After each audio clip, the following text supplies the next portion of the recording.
직업상 이제 부자분들을 좀 자주 뵙는 편이에요. 이제 같이 만나서 뭐 식사도 하고 운동도 하다 보면 네. 확실히 그 자기 분야에서만큼은 우리 일반인들의 상상을 넘어설 정도로 상당히 치열하게 해왔거나 지금도 하고 있다. 겉으로 그렇게 안 보이지만, 예. 그 거의 이제 그만하면 좀 쉴만할 때도 됐는데, 그리고 이제 그분들은 사실 쉬어도 되는 분들이거든요. 제가 네. 봤을 때는. 네. 근데 그 자기 업무에서만큼은 양보를 하지 않는 것 같아요. 여전히 이제 멈추지는 않으시는 것 같고 계속해서 효율화를 추구하시던지 뭐 굳이 더 많은 돈을 뭐 바라는 분도 봤고요. 엄청난 부자임에도 효율성을 추구하는 분도 봤고 뭐 그래서 자기 일에 대해서는 타협을 하지 않는다. 그리고 대부분 한 번쯤은 또 이런 초기 시절에 저는 이제 이 방향성을 좀 중요하게 늘 생각을 하거든요. 네. 방향만 맞으면 시간이 조금 늦더라도 목적지에 도달할 수밖에 없어요. 생각보다 인생이 깁니다, 이게. 예. 저희 뭐 대학 졸업하고 사회생활하고 삐걱삐걱 되다가 뭐 해도 그래도 20년 정도는 어느 분야든 몰입하고 좀 이렇게 할 수 있는 그런 시기가 있단 말이에요. 근데 우리가 경제활동을 뭐 얼마나 할지 모르겠지만 30년 시기 중에 10% 정도? 한 2-3년 정도는 갈아 넣는 시기들이 다 있었던 것 같고, 즉 방향도 좋지만 속도가 있었던 거죠. 네, 속도와 방향이 합쳐지니까 이제 아웃풋이 나왔던 것 같고, 대부분들이 그렇게 해서 이제 자기 분야에서 약간 그런 인지도와 영향력이 커지니까 자연스럽게 이제 다른 분야의 그 정도 수준에 되는 사람들과 미팅이 되겠죠. 예. 그러면 이제 그게 하나의 커뮤니티가 될 거고요. 대부분 돈보다는 시간의 가치를 훨씬 중요하게 여기는 사람들이잖아요. 그래서 서로 더 배려하게 되고, 뭐 긴 말 할 필요도 없죠. 그냥 원하는 것만 서로 남기고, 그렇게 해서 좋은 그런 환경을 그걸 일부러 만들려고 하는 게 아니라 자연스럽게 예, 그렇게 만들어 나가시는 것 같아요. 보면. 뭔가 이렇게 내가 좋은 사람을 만나야지 이런 게 아니고 그냥 자연스럽게 이렇게 그렇죠. 이게 좋은 사람 만나고 싶다고 만나지는 것도 아니고요. 만나주지도 않고. 그럼요. 인맥 관리 이런 게 개뿔 그런 게 어디 있습니까? 그냥 뭐 내가 좋은 사람이 되면 좋은 사람들이 모이게 되는 거고 내가 그러니까 내가 기버가 아니면은 항상 테이커들만 내 주위에 모이게 되고요. 그거는 뭐 비슷한 것 같아요. 대표님은 한 2-3년을 어떻게 갈아 넣으셨어요, 부동산에? 이게 방법이 없잖아요. 뭐 누가 월급 주는 사람이 없잖아요. 그러니까 이제 낙찰이 안 되면 굶어야 되는 거죠. 그럼 낙찰 받기 위해서 공부를 해야 되겠죠. 폐차라면은 폐차의 원인을 찾아야 되겠죠. 저건 되게 높게 쓰네. 감정가를 넘겨 쓰네. 왜 그럴까 봤더니 뭐 채권을 매입해서 NPL을 한대요. 뭐 그때부터 또 그걸 또 공부를 하는 거죠. 예를 들면. 그래서 이게 생존과 직결이 되면 움직일 수밖에 없지 않을까 그런 생각이 드네요. 네. 중개사무소에서는 차라리 빌라를 사라고 합니다. 목돈을 더 모아야 할지 빌라를 사야 할지 모르겠습니다. 제가 아직 거기 이제 안 가봤으니까 이제 큰 틀에서 말씀을 드리면 네. 저는 빌라보다는 아파트를 추천을 드립니다. 빌라는 좀 오래 내가 실거주로서 만족할 수 있다고 하면 접근을 하십시오. 즉 2년 뭐 4년 뒤에 내가 조금 살다가 조금 마진을 남기고 팔고 가야지 라고 생각하시면 묶일 수 있어요. 그래서 되도록이면 아파트로 접근을 하시고요. 황금성은 아파트와 빌라는 게임이 되지 않아요. 다만 이제 아파트를 찾게 되면 좀 더 입지가 떨어지거나 평수가 작아진다거나 방개수가 뭐 하나가 없다든지 이런 이제 동일 금액이면 그런 핸디캡이 있을 거잖아요. 네. 그때 이제 이게 삶의 질이냐 결국은 뭐 멀리 보느냐 차이인데 성향 차이기도 해요, 이거는.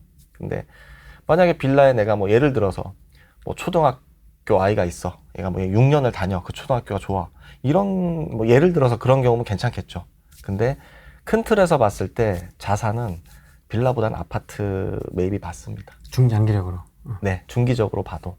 네. 그 대신 빌라 같은 경우는 이제 뭐 대지 지분이 넓다든지 아니면 어떤 구역 지정에 호재가 있다든지 대규모 개발 호재라든지 뭐 수용이 된다든지 이런 게 아니면 그냥 당장 내가 뭐 좀 살기 편해서 들어간다 이런 거는 조금 지양하시면 어떨까. 현금이 1억 있으시면 이런 방법은 어떨까요? 월세를 사는 거죠. 아주 괜찮은 방법이에요. 네, 그럼 나머지를 수도권에 입찰할 수도 있고. 그렇죠. 월세를 그렇게 투자금을 마련하는 분들도 많아요. 네. 그러니까 월세를 살아도 되고 전세를 들어갈 때 애초에 전세자금 대출을 받아서 투자하시는 분들도 있고요. 그걸 이제 전월세 전환율을 보시고 좀 더 나한테 유리한 쪽으로 하시면 되는 거거든요. 어쨌든 뭐 자본주의 사회에서 돈을 굴리는 본질은 조금이라도 낮은 금리로 얘 돈을 굴려서 조금이라도 높은 곳에 투자하는 거잖아요. 그걸 이제 하는 스킬만 있으면 시간이 지날수록 이제 부를 쌓아 나가게 되는 거고요. 내가 조달 금리가 5%인데 내가 수익률이 5%야. 그러면 이게 똔똔이 아니에요. 물가 상승률이 있기 때문에 계속 가난해지는 거거든요. 그래서 그런 것들을 생각을 염두에 두시고 움직이시면 좋을 것 같아요. 네. 자산 증식에 관심이 있어서 후레인 TV를 보시는 것 같고, 네네. 1억 정도가 현금이 있으신 것 같으니 최대한 좀 깔고 있는 돈을 좀 적게 해서 라이트하게 그렇죠. 가는 게 낫지 않을까. 네네. 그 그런 경매로 1억대 아파트 살 수 있어요. 아, 네. 그렇습니까? 네네. 서울은 빌라든 아파트든 현재까지는 정책적으로 40%밖에 대출이 안 나와요. 근데 이제 이런 수도권이나 뭐 생초나 이런 뭐 실수요자한테는 70~80%까지도 대출이 나오는 상품이 있거든요.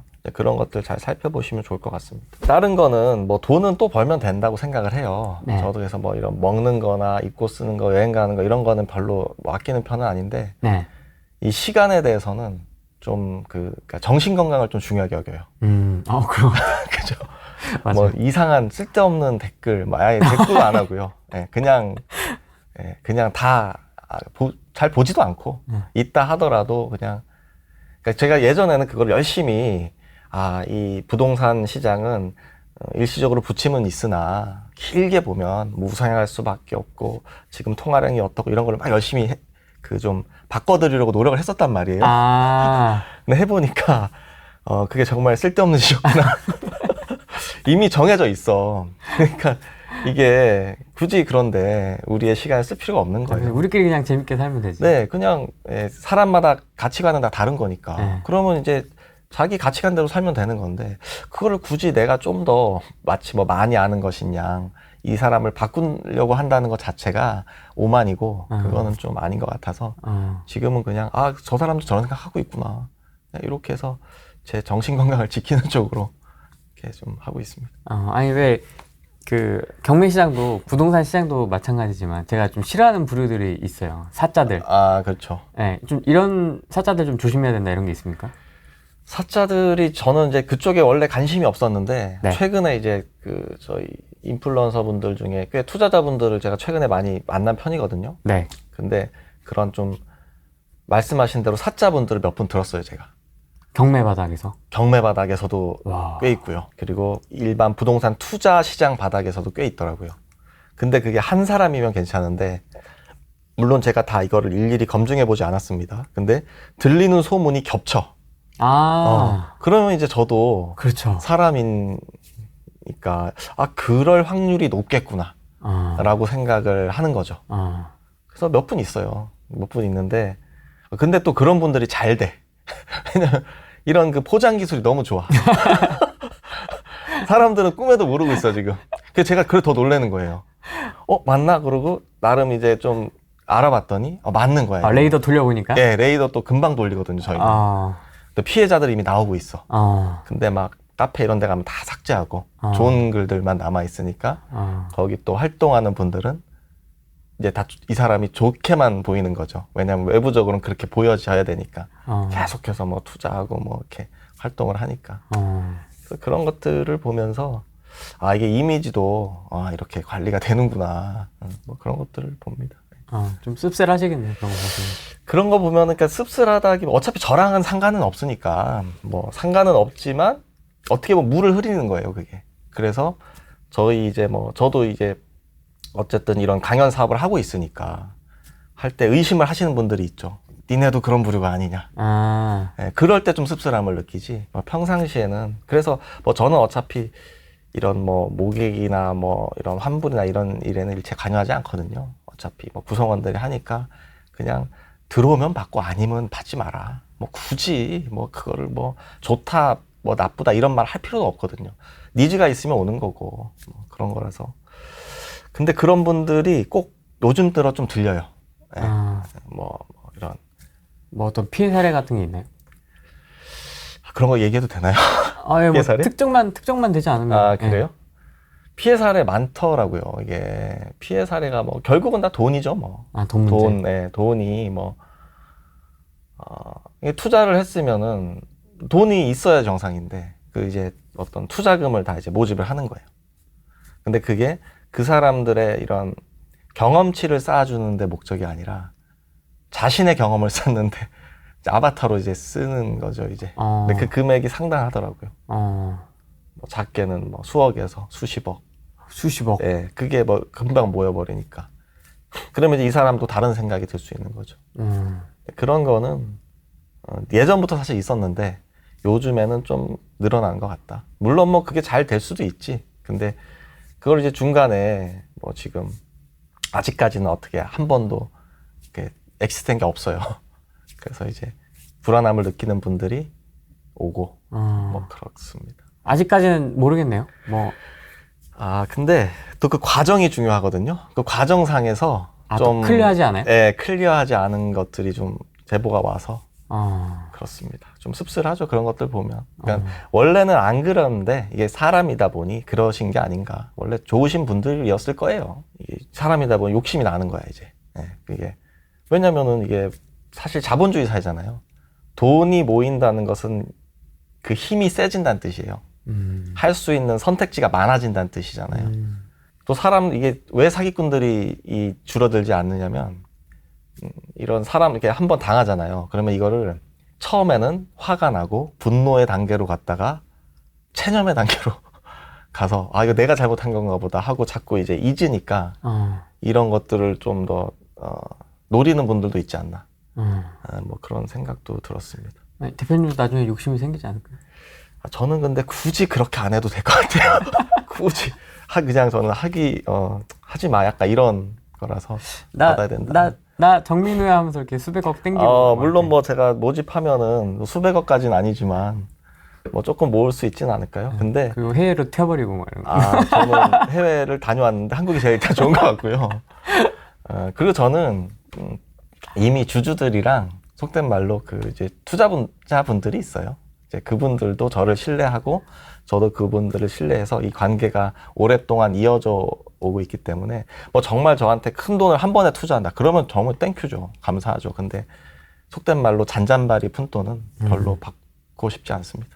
네, 그러니까 신경을 쓰는 거잖아요. 제가 어쨌든 누군가한테 돈을 크든 작든 받는다는 뜻은 제가 그걸 끝까지 책임을 져야 된다는 뜻이에요. 그래서 그거를 당연히 내 돈 이상으로 생각을 해야 되는 겁니다. 근데 그거를 마치 내 돈인 양, 즉 이런 개념이에요. 그들의 사고 방식을 보면 지금 내가 빼먹지 않으면 어차피 딴 데 가서 털릴 돈이다. 약간 이런 개념을 갖고 있더라고요. 예. 그러니까 그 분들은 계속해서 그걸 하는 거예요. 예. 그래서 그런 걸 보면서 좀 그런 게 있습니다. 우리 예비 수강생 또는 수강생분들에게 좀 안 당하기 위해서 일단 큰 돈 맡기지 마세요. 뭐 누군가를 내가 가장 좋은 거는 내가 스스로 스킬을 익혀서 하는 거. 배우는 거죠. 그래서 배움에는 돈을 아끼지 마십시오. 여러분들이 뭘 배우든 뭐 공간 대업을 배우든 뭐 스마트 스토어를 배우든 뭘 배우든 차라리 스킬을 배우는데 돈을 아끼지 말고 내가 그 스킬을 통해서 직접 투자를 하는 게 최고예요.